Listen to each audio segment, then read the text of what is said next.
Hey, everybody, and welcome back to another episode of the Cycle Breakers Show. I'm Sid Clevinger, one of the original Cycle Breakers, and I'm joined here with my beautiful and amazing wife. Tiffany Toombs, Clevinger. And together we are the original Cycle Breakers. And this show is all about helping people break the cycles of negative emotions and trauma that they've had in their past so they can go out there and create the life that they want.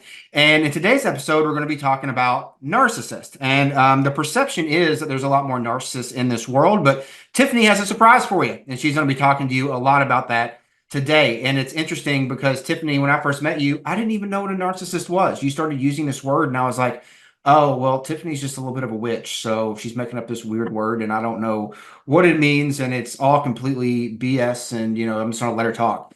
But as I've been with you now for over 6 years, I realized that obviously narcissists are out there. But I think a lot of people, especially over the past 4 years, have just, if they don't like somebody, they just call them a narcissist. And that's not okay. Yeah, there's so many narcissists. And the truth is, and as you know, and you're going to talk about today, we're really going to be breaking down what they are, where you can identify them. Are you one? And ultimately, debunking the idea that just because you don't like somebody doesn't mean they're a narcissist. Yeah, absolutely. So, there is this perception that there's more narcissists in the world today. And I would say that there truly is not, but there is a lot of people with unhealed trauma. So there's really like three buckets of people, right? There is the true narcissists, like they have the personality disorder. We'll talk about what that looks like. There is the second bucket, which is people with unhealed trauma that manifests as narcissistic traits. But if they healed that trauma, those narcissistic traits would disappear. And then there's the third bucket of self-love and people who set boundaries and people who, take that self-care time, that self-love time. And it's really buckets 2 and 3 that the pop psychology that's talked about on social media considers to be narcissists. But personality traits are really a spectrum. And on one extreme end of the spectrum, we have narcissists. And then if you go a little bit further to the extreme, we have sociopaths. And if you go a little bit further to the extreme, we have psychopaths.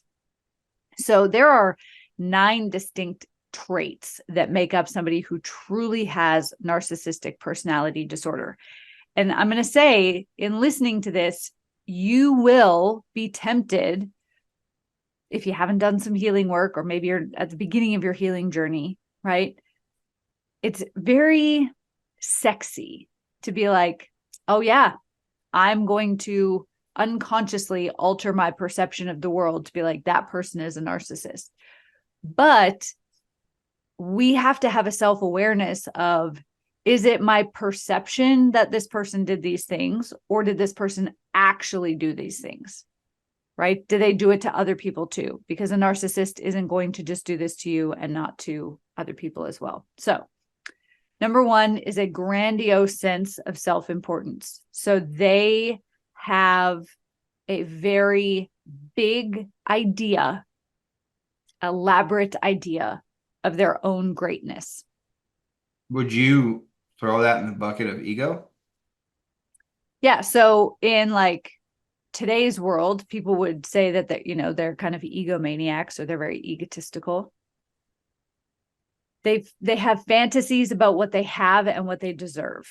And like not just little fantasies, right? Like the big billionaire, I deserve this fantasies. And not to say that everybody who has big fantasies is a narcissist. These are in combination. So if somebody only has one of these, that doesn't necessarily make them a narcissist. Okay. A sense of self-superiority. So they have this belief that they are just inherently better than other people. They're more worthy, they're smarter, they're more intelligent, they're better in every area than other people. And I think with this one, I don't know if anybody would ever admit that, right? But A narcissist would, though. right, but I think it's a lot easier to recognize this specific one based on me. I mean, like from what I've seen, you might have had a different experience.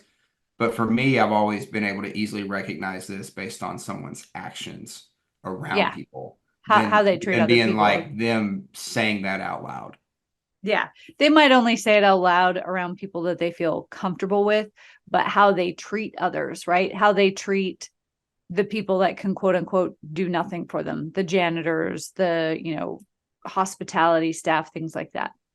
Yeah. And even, I mean, their colleagues. Oh, all the time. I mean, I think, being entrepreneurs, we're around a lot of people who, like talk about, talk a huge game or might make a lot of money, but then you get around them when they're around people that would never pay them money or help them with their cause. It's interesting to see how they treat those people because it's like night and day. It Yeah. really is. And it's almost kind of like you're watching a fake person like operate. They have an excessive need for admiration. So it's almost like they need, and they often will keep a posse of people around them telling them how great they are. Yeah. Now, here's the thing that narcissists do that's a little bit sneaky. Sneaky. They're quite manipulative. They understand manipulation very well.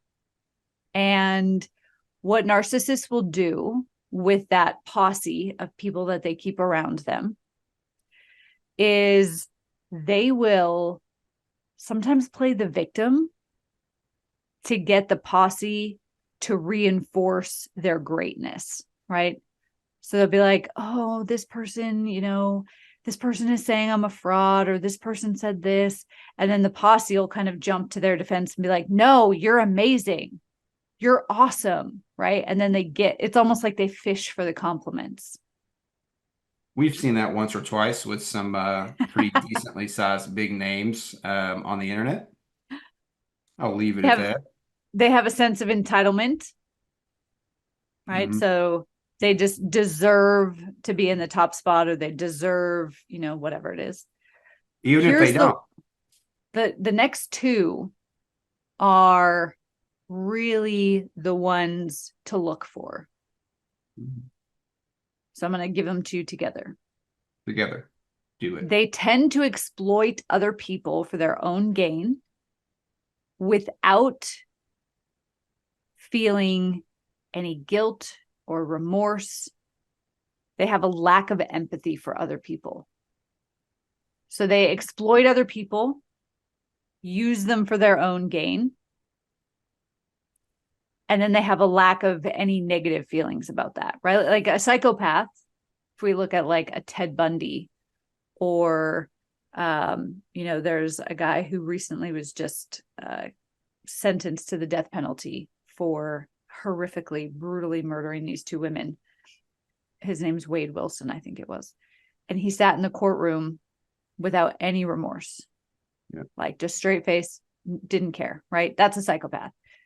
A narcissist is kind of two steps back from that. So they'll exploit people for their own gain, right? People who set up like Ponzi schemes and rip people off with their money, but they have no remorse over it. They feel no guilt. They feel no shame. If somebody is in front of them upset, they just have a lack of empathy and compassion. Mm-hmm. And then the last sign that makes up a true narcissist is they're frequently envious of other people. And that envy will often cause them to go out and to attempt to destroy that other person in whatever way they can. So you're saying that they would, to get what they want or what they feel like they deserve, they're willing to go out and railroad somebody else. Tear somebody else's life down. No remorse and no empathy or no feelings toward. Right. So they don't feel bad about destroying somebody else's life. Okay. Right. And that's where I think you mentioned, like, if one or even two that don't link might not mean that they're a narcissist. But when you start linking a lot of these together, that's when you can start seeing, and it's not even just linking them together in one situation. I think from what I've seen in the past, based on what you have taught me over the years about this concept, is that it very much becomes a pattern. Yeah. And I think the importance here to look at is like the intention behind the behavior, right? And this is what's really going to help you distinguish between somebody who's in bucket A, they're a true narcissist, and somebody who's in bucket B, where they have trauma patterns, survival patterns that manifest in some of these ways, right? Like you could look at cancel culture in today's world and say, well, that really sets out to destroy somebody's life, right? By exposing, something they said 10 years ago that is not politically correct now or whatever. But oftentimes cancel culture, this is what I've personally witnessed, is that, and having been a former social justice advocate, right? Like believing that other people couldn't advocate for themselves kind of thing. I'm not saying that, that I support, any sort of oppression or anything. But as somebody who used to really engage a lot in cancel culture, right? To the extreme. Thank God that was before you met me. Yeah. To the extreme, I would say I used to. It was, my intention was always from a place of fear that people would see me as a bad person. So you would say it came from trauma? Yeah, it came from, this desire to be accepted by a group of people. When you didn't feel like you were accepted just by being you. Yeah. Whereas a narcissist, so somebody who has trauma manifesting as narcissism, right? They might be manipulative, or they might, have a lack of empathy towards certain people or certain situations, right? We see this a lot in today's current political landscape, right? The right hates the left hates the right. But both of those sides, both extremes, I don't know if you've ever realized this, but both the Republican and the Democratic Party play on people's trauma and their desire to be accepted to a specific group. Yep. That's why I love where we live. Like, I think for a general, anybody that ever wants to move to a place where, like people are just kind of fed up with all of it, Tennessee's a great place. So, it's this, well, I have to stand up for this movement or this political candidate or whatever, so that people accept me and know that I'm a quote unquote good person. Right. Well, you would even say that, like, in a lot of I'm not going to talk about specific ones because, like, obviously you and I are like very much go live your own life and, just kind of like leave us out of it kind of thing. But, would you say that like a lot of this, well, I think a lot of the subgroups that they do play on, and I'm not going to mention any specifically, but like a lot of the subgroups that they do play on that you all have seen over probably the past 4 years when this be an episode, I feel like it does nothing but make things worse. Like, and what's crazy is like I feel like that's what narcissists do. It's like they know how to push buttons. They know, it's almost like they know what they're doing. Yeah. But their only focus is getting into where they want to get to, regardless. So the people kind of pushing these movements would fall more in the narcissist category, but the people who are, so what often happens is narcissists, they have this group around them, right? They have that little posse of people who defend them. Those people, and this happened for you and me, right, with a former mentor, where the posse was really the ones who were the loudest in attempting to cancel us and to drag us down and to call us names. They weren't, even though they were lacking empathy towards us and they were attempting to destroy our life, things like that, they were playing from unhealed trauma. None of those people were the actual narcissists. And this is where narcissists are incredibly manipulative, is they see the trauma in people and they know how to push the buttons of that trauma to get those people to do what they want. So we're being canceled by a bunch of people who are just trying to be accepted and be part of a tribe, right? You could take those last two sentences, people, and you could probably see this happening everywhere, every day. It comes down to the intention, right? What is the intention behind the behavior?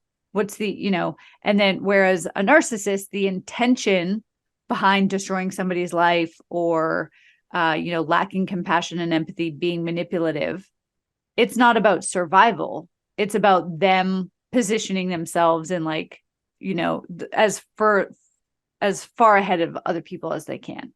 right? So it comes down to the intention. And I think for me, at least, it's kind of like, when I started recognizing how many narcissists that I had around me at one point, um, probably because they recognized my own trauma and, kind of falsely, helped me to kind of like falsely start believing in myself the wrong way, to where like I probably started, showcasing some of these qualities of one, basically right before I met you, right? I mean, I got to this point of where it's kind of like they're going to kind of condition me or groom me, right? To where I'm going to believe in myself just enough to just become basically what they were. And I had no clue. I mean, I was completely um, blinded by it all. But what would you say, like, I didn't know how to get away from these people because at the time I felt like if I got away from these people, I would lose my, I think, well, I wouldn't have called this, I wouldn't have used this word 5 years ago, but I would have lost my ego. I would have lost my belief of who I believed I was.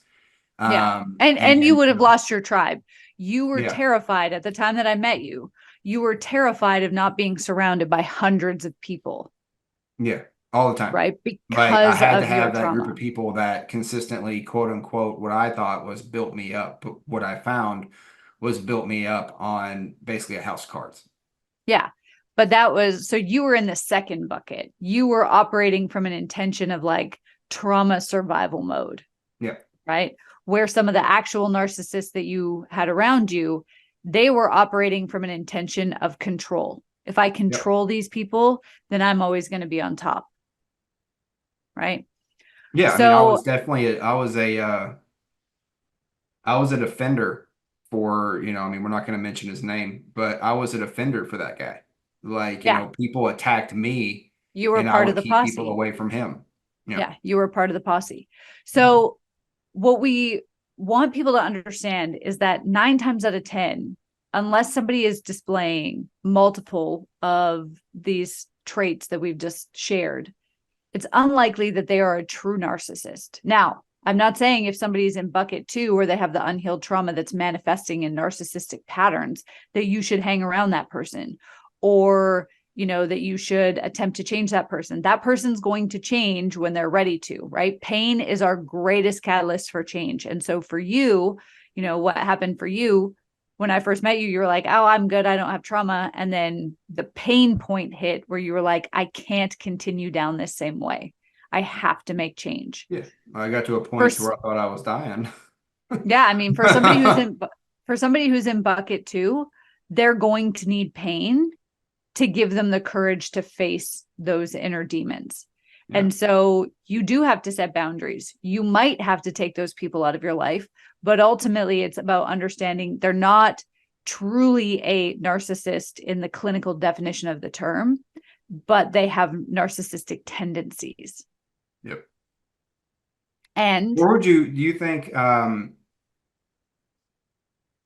obviously, I think it's, obviously, I don't think we need to reiterate that people need to get away from narcissists, but like, what would you say is, a good way? I mean, do you just kind of like rip yourself out of the situation? I mean, because in my situation, like if I rip myself out, if you remember, I mean, I had to go through, both of us, we both had to go through some pretty traumatic stuff to kind of get away from it all, right? So I think like, is there a way that people can just kind of get themselves out of the situation if they recognize they're around people like this that could be destroying their life? How do you get out of that situation um with the least resistance, I guess, is like, because obviously I did it the hard way and I wouldn't want anybody that's listening to this to go through what I went through for that year and a half, ripping myself out of the situation. But what would you say is a great way to get yourself out of the situation, with least resistance and least things that might happen or what they're scared of happening? yeah, so I mean, like I said, pain is our greatest catalyst for change. So the thing is that when, like, we are not wired for change. Change is uncomfortable, right? It's not what we're wired for. And so the reason that pain becomes the greatest catalyst for change is because we get to a point where the pain of staying the same outweighs the pain of the change. Mm-hmm. You don't have to wait to hit rock bottom though to access that pain. You can start magnifying the pain of staying the same by considering, where what will your life be like in 12 months from now if you keep playing out these patterns, or 3 years from now? And you can really start tapping into that future pain now to help you make the change. And then the next first step that you need to take is you need to regulate your nervous system, which is why we put together the 7-day nervous system reset. Mm-hmm. Yeah, I think, it's interesting. And I guess I kind of want to make sure I mention this because it's been on my mind since we started this episode, but like how it's really easy, or at least it was really easy for me when I was quote unquote part of the posse. That was when I started smoking weed. That was when I started drinking. That was when I started doing anything and everything that I could.